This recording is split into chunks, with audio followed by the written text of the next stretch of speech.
So Samsung reported really good profits last night, and then the stock completely sold off. And then basically contagion spread to all other semiconductor stocks like Micron, which just happened to be another victim. So I guess blame it on Samsung, but then why would Samsung do terribly right now? I don't know. It's very easy to retroactively ascribe some sort of reason that the price went up and down. But I think ultimately, the price just goes up and down.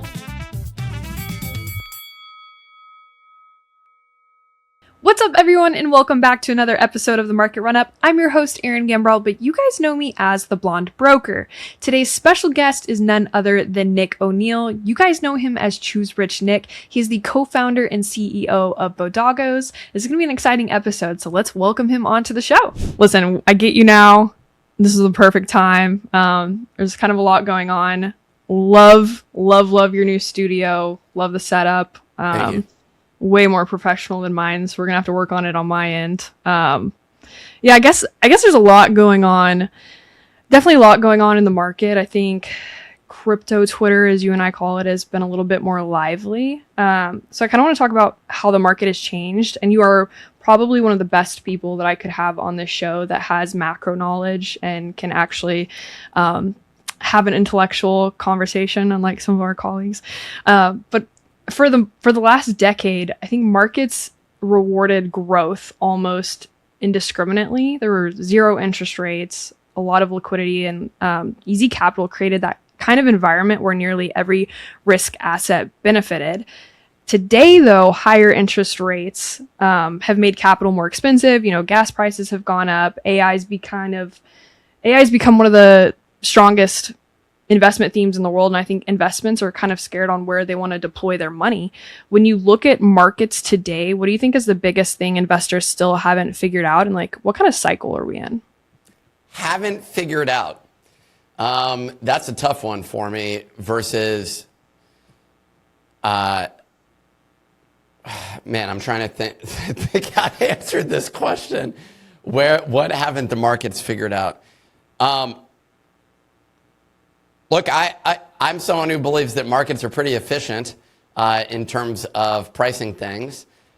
In terms of, I'm also always looking for different opportunities. I had a guy on my show last week, Ram Aluwalia, I believe is how you say his last name. He runs a wealth management firm, but he's constantly monitoring the markets, and he always has his hot takes. And he was suggesting that some of these semiconductors could pull back. The overall macro side is basically everything's going to AI, right now where we're at. People were suggesting that Bitcoin and crypto's price action is because of that. Everything is purely speculative when it comes to crypto price action. I've gotten to a point where none of it matters. It literally is just a speculative asset, and you treat it as a speculative asset, and that should dictate what you do with your portfolio as a result of it falling into the speculative bucket. Versus long-term investments is a different thing. In terms of what people have wrong or right, I have no idea. What the markets have. I guess one of the things you could refer to, if in the realm of the infinite, I'll bring up Warren Buffett, who has a bunch of cash. Is he right or is he wrong? Right now, he's been wrong for a period of time. Will he end up being right? My guess is eventually. Obviously, there's someone else who's now running that fund, and they have, what is it, like $750 billion in cash or some insane amount? When I managed billions of dollars in cash, Erin, there were a lot of considerations that went through, but it was a lot easier for me to get people on the phone and close substantial deals, like they just funded with Google, for example, which is one that I think is I could talk about as well.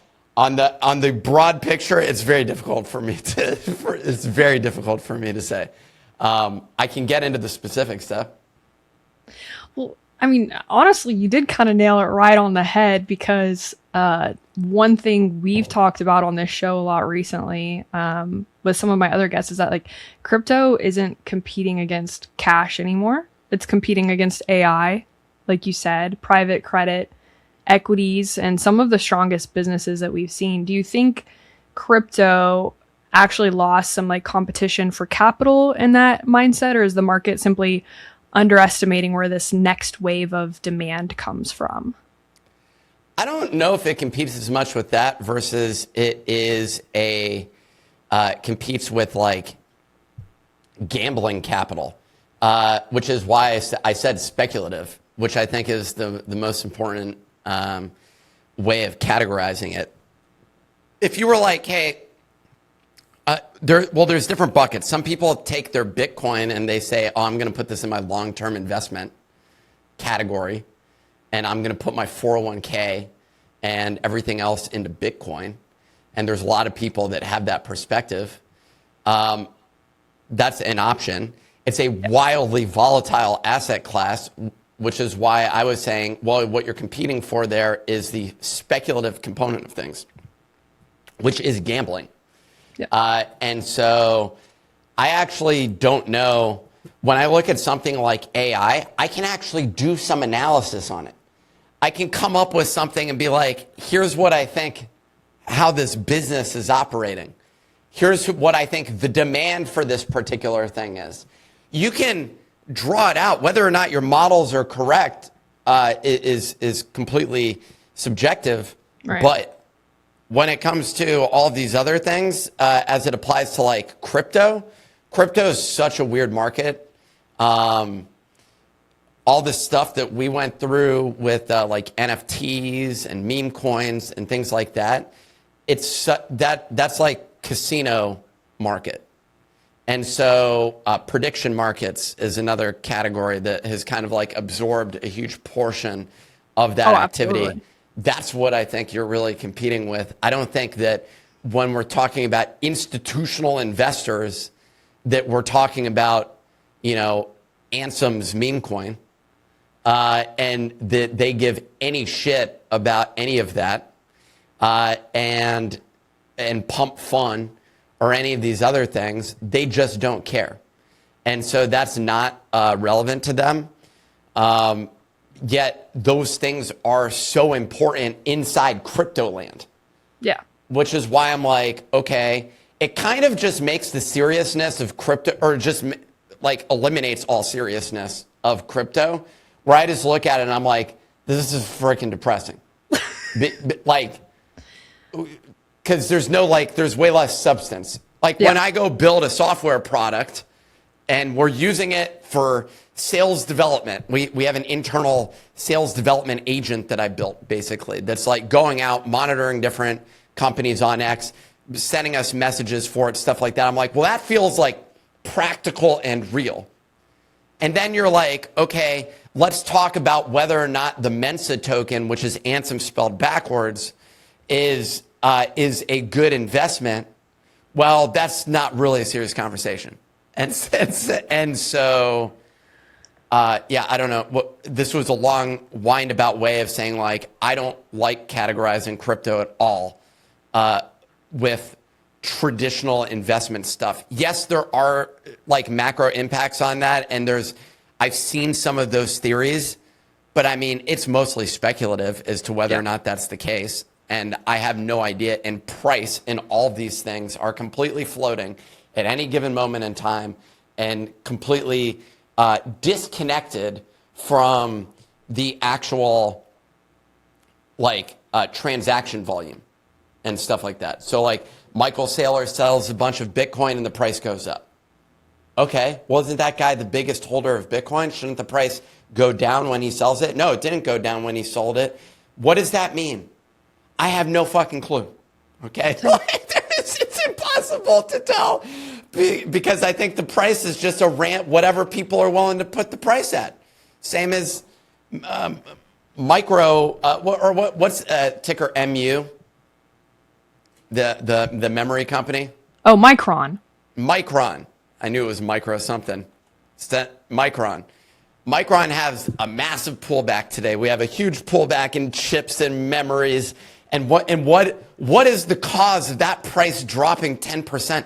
Was there any catalyst, Erin, that drove to this collapse? Did we know that this was coming? Well, yeah, if you listened to my show a couple of days ago. No, analysts are just saying it's unlucky, actually. Yeah, What's unlucky?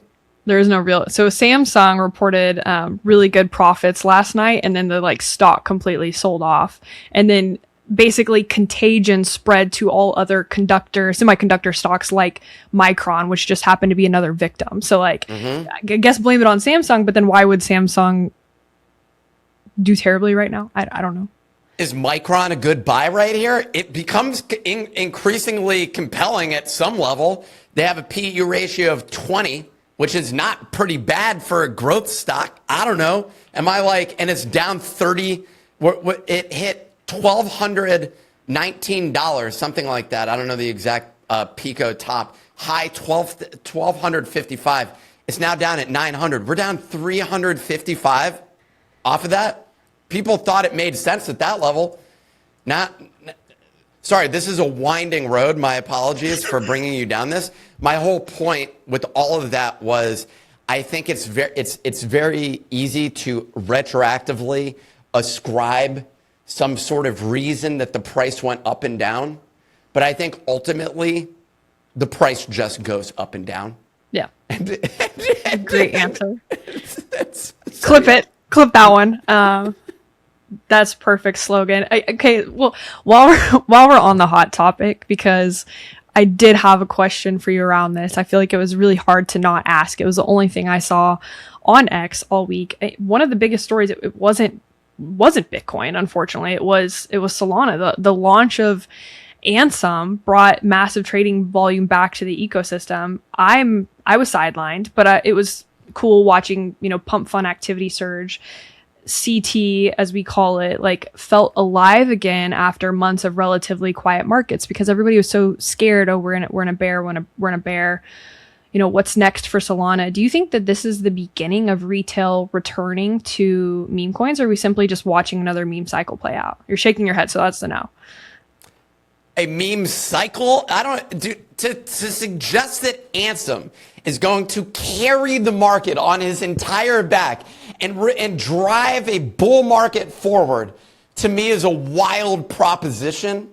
I think that he's done a phenomenal job with bull posting. I think that bull posting on X specifically is way more effective than bear posting. People want to believe that the price is going to go up. Absolutely. Because they make money that way. And the majority of people, the market overall tends to have a long bias. But the volume has gone up slightly, but this is a blip on the radar in terms of activity that's happened. I own some Ansem, by the way, not a substantial amount. I think it's $8,000 or something. And I made a few $1,000s so far is how much I'm up on it. I tweeted about it when it was at 20 cents or 25 cents. And I maybe picked up a little bit. I remember back to when meme coins were happening, I was throwing $50,000 or $100,000 at a random token, basically, which is absolutely absurd.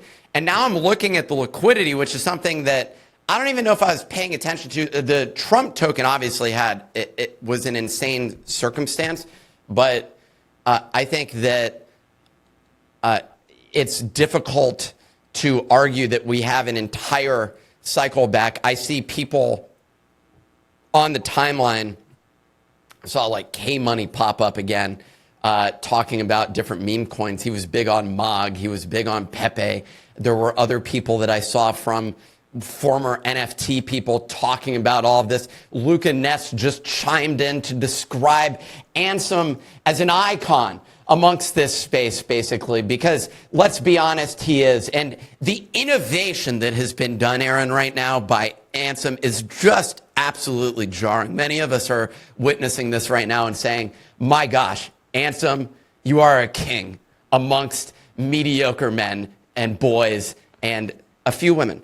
And I think that basically I say that like half jokingly because it's like, are we being fucking serious right now? Like this space is pretty much a joke. Like I don't think that there's a lot of people that are suddenly going to flood in and buy Ansem token. There's a difference when the president of the United States creates a token and Ansem, a guy known on crypto Twitter, don't get me wrong, he has 1 million followers, massive.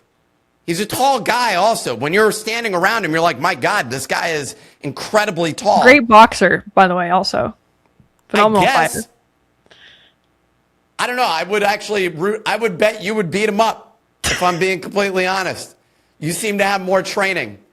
We'll see. I would take your ability over Ansem's if I'm betting on it. But yeah, I'm a little bit skeptical of where we're at, but I am also innately a skeptic in general. So that's kind of like my bias. How could you not be, though? You know what I'm saying? Like, you also mentioned the Trump token, and I believe the Ansem token, as of today, just flipped Trump in volume or market cap. I didn't pay too much attention. I went back and forth on this, so I was going to do that tweet yesterday, and then someone else did the tweet, and I was like, damn it, they did the tweet.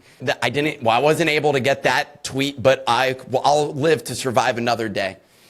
So the fully diluted value of Ansem is 361 million at the moment, with a market cap of 146 million.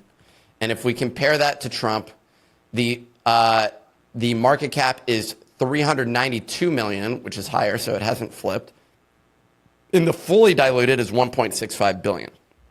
So it's not the same at the moment. The liquidity is also 9% at the moment. 35 million in DEX liquidity versus 8.5 million in DEX liquidity. So by all metrics, Ansem has not flipped Trump yet. Yeah. Chat, I love when my quant does numbers for me. Makes it really easy for me to understand what's going on. Who was your quant? You. Oh, you're welcome. Yeah, thank you. Well, okay, riddle me this. Answer this question, because Is there nearly... a chat? What? Is there a chat? No, there's no chat. It's not live. Okay. That's how I talk in third person, like a streamer, even though I'm not a streamer. I'm like, hey, chat. Hey, chat. Why aren't we doing this live? I don't know. We should. We should have a show. I don't know what we'd call it, but it'd either be really good or really tragic. Okay. Okay. What was it? So you're going to ask a question. Yo, shout out. W's in the chat. W's in the chat. I had a statistic I wanted to bring up because you mentioned the Trump token a couple of times. Nearly 1 million wallets lost a combined $3.8 billion on the Trump meme coin. That's down 99% from its peak.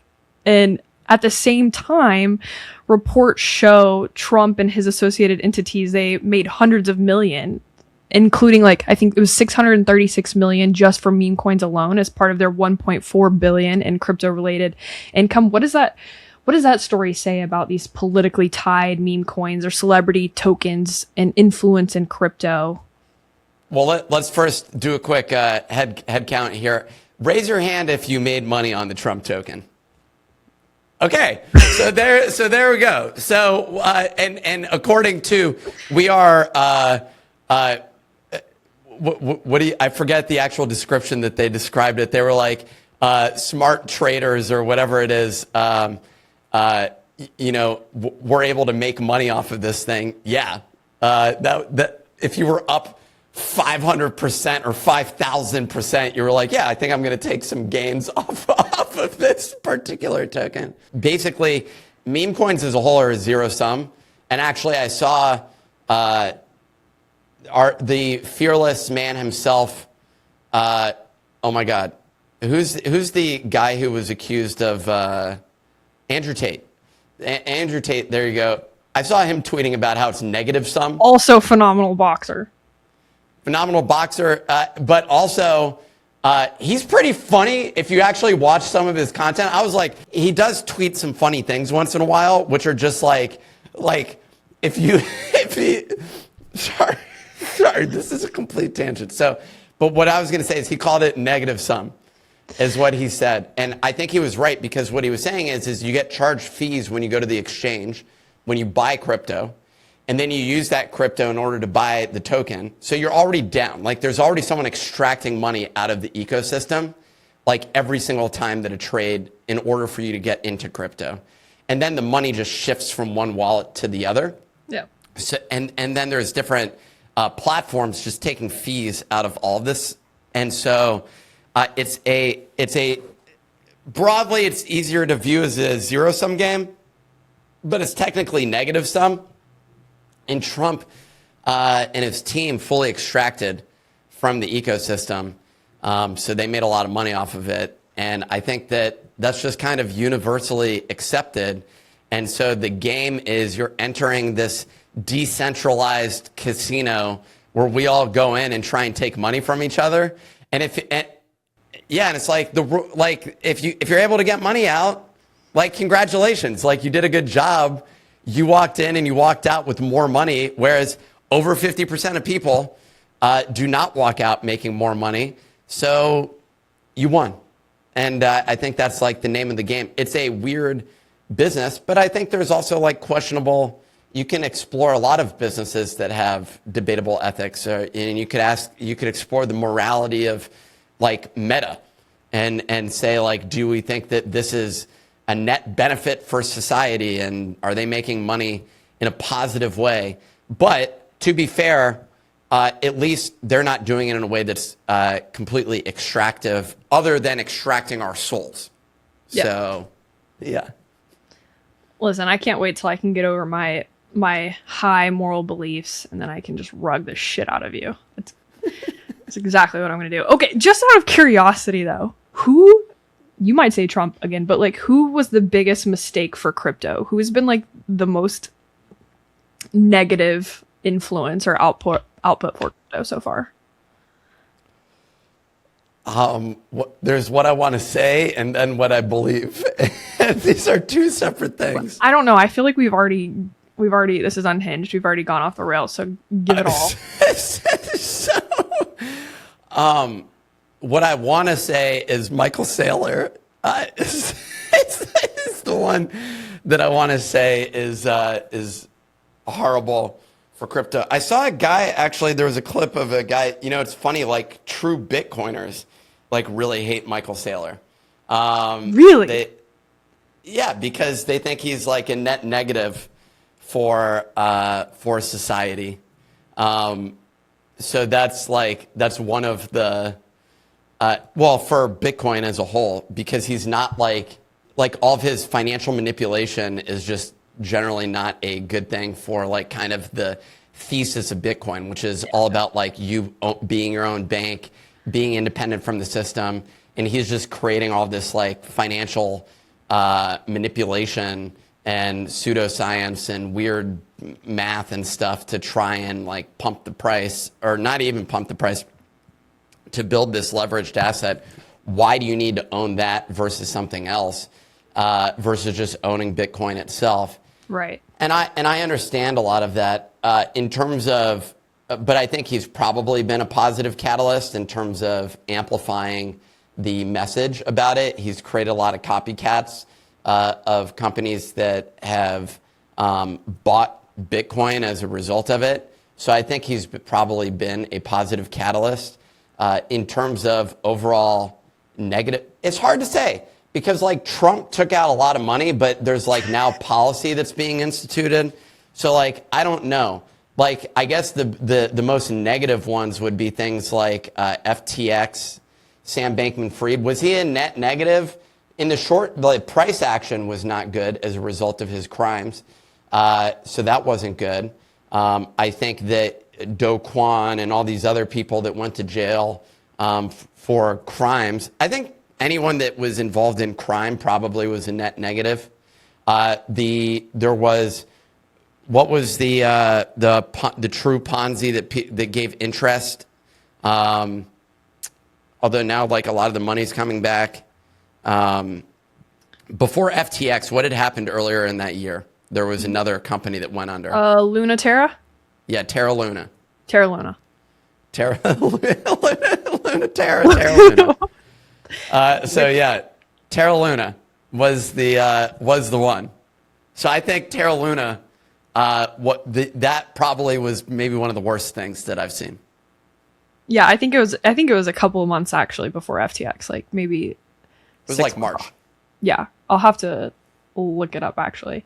I mean, that kind of goes to talk about, I guess, markets as a whole. I think it's just becoming a lot harder. Like I said, capital is definitely more selective. I think users are definitely more demanding, and I think there's a lot less tolerance that like you and I have for products that don't solve real problems. Like you're mentioning, what you're working on, and I would love to know more if you want to talk to my audience about everything that Choose Rich Nick is doing behind scenes in his new studio.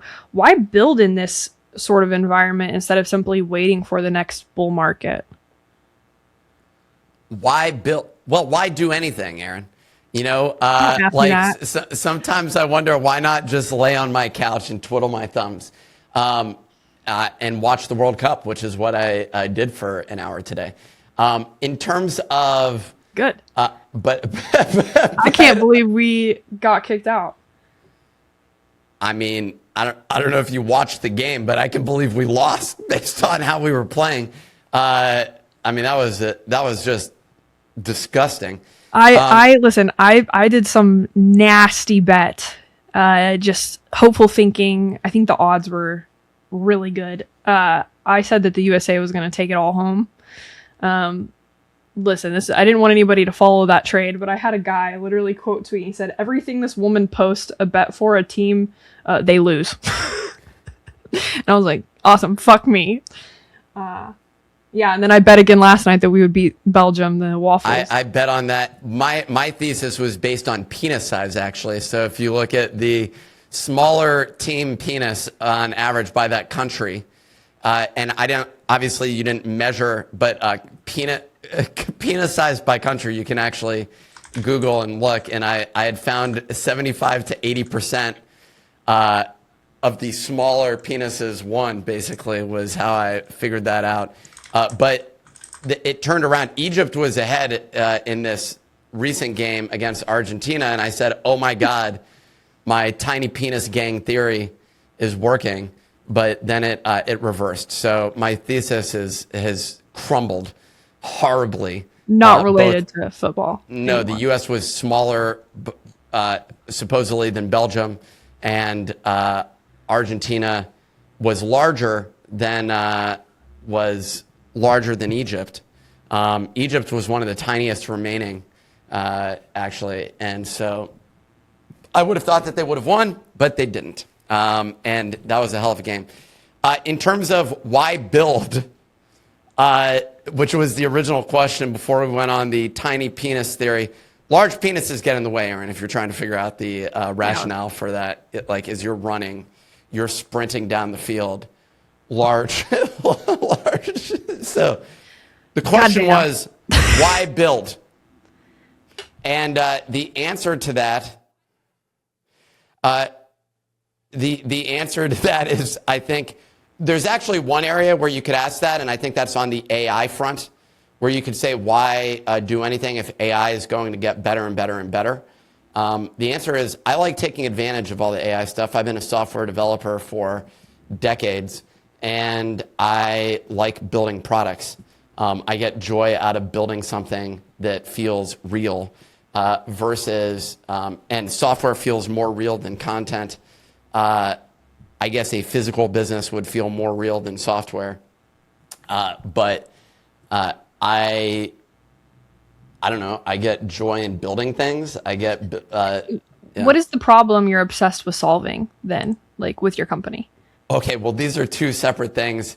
The problem that I'm obsessed with solving, our business is on the content side of things. Yeah. So we work with advertisers and specifically in the crypto space. And so we promote them via our content. In terms of problems, there's a lot of problems that exist within our business at any given moment in time. The current problem that we're optimizing around is increasing sales or improving our sales system. We've generally dealt with mostly just inbound, and in the bear market, that obviously goes down. Advertising is one of the first to get hit. And so we have to put in more work in order to close deals. And so that's what we're working on right now. That's why I have my SDR agent built. And that's built on top of X, and we look at people that are following us, people based on companies that we're targeting and things like that. And then there's other tools that we build internally as well. There's content analytics tools. There is, which I love doing analytics software personally. That's just something that I get Nerd. a kick out of. Yeah. And so, I've been doing that for a long time before. In between my content stints, I've done a bunch of analytics stuff. And so I enjoy growth optimization, growth hacking, things like that. And so why do it? I enjoy it. And I think that there is an opportunity also to make money off of these things. And so we tend to optimize our time towards those things that have the biggest impact on our business and that drive growth. Well, I also have a section in this podcast, and we're talking about growing shows, working on media, and you've actually given me some really helpful advice in the past on growing on other platforms. One of my guests sent in a question for you, and they said, can you give us your growth strategy to some of these other media platforms? Because we might have X hammered down and nailed down, but how do we grow on Meta over on like Facebook and Instagram? And do you have any advice for them? Instagram is better than X. Instagram is the most reliable growth platform. It's very straightforward because Facebook has the best algorithm of anybody. Why do they have the best algorithm? Well, because they have the best social media advertising platform. Their social media advertising platform generates nearly as much revenue as Google search. So I think when you're comparing these two things, they have built and so how does that work? What does their system do that's particularly unique? What Facebook's advertising platform has evolved over the years was you would basically you were like a gold miner, and you were going out digging for gold. You were looking for different formulas of things in Facebook's advertising platform where you would say, if I go dig over in this area, these people may buy my product. Mm-hmm. This ad will match that audience. And so there was a lot more manual intervention. People built products and software on top of Facebook's platform to help scale a lot of those different things. And so if you were an advertiser, you would use some of these third-party tools to optimize your ad spend, because you would try and figure out, where am I getting the best conversion? And so you'd hire someone who would come in and manage all of that advertising. You still do that today, but the job of that person has shifted. And what's happened is Facebook's advertising platform has evolved to where you just run a broad advertising campaign and it figures out what customer is most interested in your product. And so that's how that system works. And when it says most interested in your product, what it's really most interested in is your ad, your piece of content that you've delivered to that audience. So if their system has become so effective at figuring out where your content performs the best, basically your ad performs the best, it also is good at figuring out where your organic content performs the best. So what you'll see oftentimes when you go grow on Instagram, you have to bootstrap it with a few hundred people, like maybe. What you can actually do is you can generally just go create a new account on Instagram. And I highly recommend starting with a new account from scratch, creating a specific format of content and seeing if that content performs. Now, if that content is not performing, your content genuinely sucks. And you need to acknowledge how bad that content sucks and really hold your head down in shame because you're an awful content creator. The next thing to do is to get better. And so what you'll find out is, as you start experimenting with the content, you will find content, and Facebook/Meta/Instagram will go and find what audience this content performs the best with. So this happens. Me and Clemente have run these tests. My content's different. Clemente is doing with PO just a bunch of sketch content at the moment in time, or this moment in time. And they run tests to see what happens. And he's concluded what I had also concluded, which was basically when you publish your content, sometimes it doesn't get traction. So you're looking for that like immediate like growth. But YouTube does a similar thing where it'll just sit there and months sometimes go by with YouTube and suddenly content starts going viral. Instagram has a similar thing. It doesn't take months though. They'll go run tests in different like audiences and they'll find the audience where that does well and then they'll surface that content. So the system gets better and better and better at identifying what that content is and who that content will resonate with. So that ends up being your job. Now, the worst thing you can do to one of your accounts is go and create a bunch of different types of content that is going to perform differently amongst all those different audiences. That said, it also doesn't matter. Because if one piece of content doesn't do well with an audience, their algorithm has gotten so good, it'll go and find the audience that it does well with. But that also means that every single piece of content, whether you have 100 followers or you have 100,000 followers, is basically going to get the same shot, by and large. If you get up to 100,000 followers, you get up to 1 million followers, you'll generally see that at least 10 to 20% of your audience is going to see it. But that's the max. And then everything else is earned above that level. And their system is aiming to go and find which audience your content is going to do best with. So if it's, the tip is, if you want like tactical tips, so you're making the content, it's making sub 90-second videos. It's making sure that you have enough clips, edits in between sub 3 seconds or whatever it is. Basically, you need variance within the visual side of things. You need solid hooks is the most important thing on Instagram specifically. It's like the game of hooks where you can figure out what's the main thing that you can deliver in the first 3 seconds of your video. There's the visual hook, there's the audio hook, and then there's the on-screen text hook.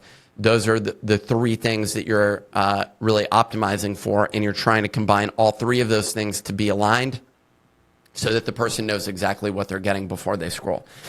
I think this form of content also is is just ruining our brains. I feel stupider the more of it that I consume, and it becomes this like habit-forming garbage shithole of just junk.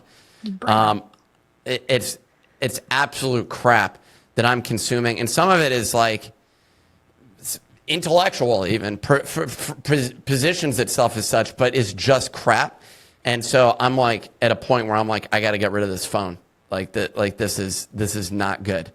And so that's kind of where I'm at with it. But yeah, if you want to create content, it's really create a lot of volume of it, make it sub 90 seconds, and keep running those experiments through those different channels and look at the retention charts. No, that's a good answer because that's how I feel about watching some of Clemente's content. I just want to like take a hammer and smash my phone up. Like no more. Okay, I know we're running close on time, and I want to let you go, but a couple more questions because these were 100% sent in by my audience. Are you single or in a committed relationship? 100% sent. I'm single right now. Okay. Don't know who wanted to know that. Okay, last question. This is my favorite question that I get to ask my guests that come on the Market Run-Up. What is the legacy that you want to leave behind on this earth? Man, legacy is such a weird thing to get to a point where you had an impact that people give a shit. I think there's one would be like your children would be like the easiest legacy, which I think would, but I don't know if it's easy is the right term, but I think that that would be the most practical because aiming for ego-driven legacy is a different thing where it's like everyone knows that I designed a shoe or something like that, right? Like that, or the shoe. I invented the shoe. I mean, people know, I guess they say Benjamin, was it Benjamin Graham who invented the phone? Who Yeah. invented the phone? No, I think it's him. No. So, no, Yes. Ben Bell. invented the phone. Graham Bell. Well, Alexander Graham Bell. Ha! Yes. Okay, you got it.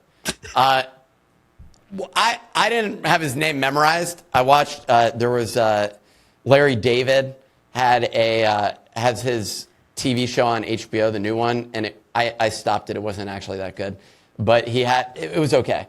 It's sketch comedy, but he plays Alexander Graham Bell in one of them, and it's definitely a Larry David joke. But the bottom line is the thing I've been recently thinking about is with cancer, and that's been the biggest opportunity is not the legacy that you leave. I don't really think about legacy.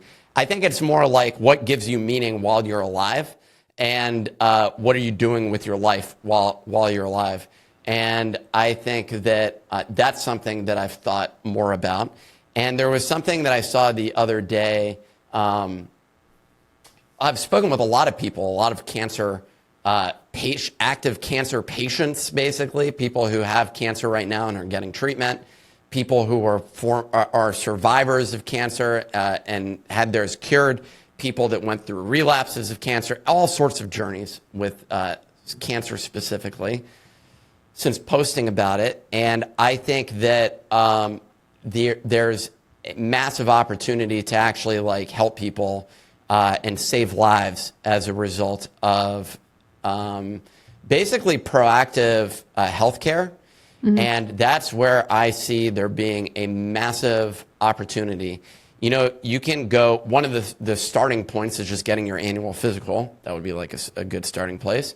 Then after that would be a service like Function Health or one of these blood testing third-party companies where you can go and get more detailed analysis. More important than the blood test would be imaging, which comes up with a lot of false positives because people have tumors that come and go and things like that. But it's about the progressive data. It's not, oh my God, I have a tumor, have fear. And that's one of the concerns that a lot of the healthcare people that you talk to, I've spoken with my own oncology team about this.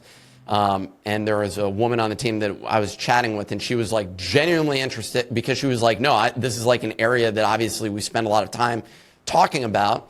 And I think that there's a ton of, there are some really interesting, there are a lot of like cool technologies being developed basically right now that give people the ability to get those tests. They didn't have when I went and got my blood tests over a year ago. They didn't have the imaging tests available at that point in time. Oh, so this is recent development then. Oh yeah, these are all. I mean, you could go get an MRI or something. Like there's imaging centers you can go to, but it wasn't like productized in a way that someone made it easy. Where their marketing materials is saying, "Hey, go get this test." And I think what's going to happen, like women have to get, what is it when the imaging mammograms? So like. All of these things are really important, and there's all sorts of different tests that you can do. There's now like I don't know why I keep seeing the ones for all of the Cologuard that advertised on all of the World Cup ads I end up seeing. But basically, there's like all these things for testing for colon cancer proactively. There's things testing for like obviously breast cancer in that case. Breast cancer is pretty. It actually has a higher death rate than the lymphoma that I have, basically. But there's all sorts of things that are that are currently available, that are going to be available, and I think that that's the highest impact. So when you ask about legacy, I think that health is probably the most important thing, and everything else is just kind of. I like the entertainment stuff. Also, if you can make people laugh, obviously that's like a good thing. But yeah, I don't know. I feel like that's the main. I don't know. That'd be like the main area that I would pay attention to. No, I think it's wonderful because you're actively dealing with something, and you've you found like a passion for advocating for men's health and the importance of these checkups. And, you know, I think you're such a good person. I've known you for a while now. Good friend. You inspire a lot of people, not only in this space, but I think outside of the space, like get out of their comfort zone, try something new, you know, giving them advice on content strategies and marketing and media and how to become your own voice. And, you know, I think people really appreciate that. And I appreciate you even spending time with me and coming on the show. Wonderful guest. I mean, we went off the rails for a moment there. Definitely went off the rails. This might not air. But you have to air it. You have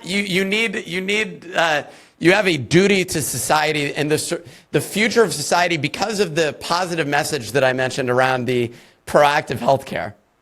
Absolutely. Well, that was it. We're going to go ahead and wrap up there. If you guys like this episode, make sure you follow along, subscribe, like, and get ready for next week's episode. We will see you then.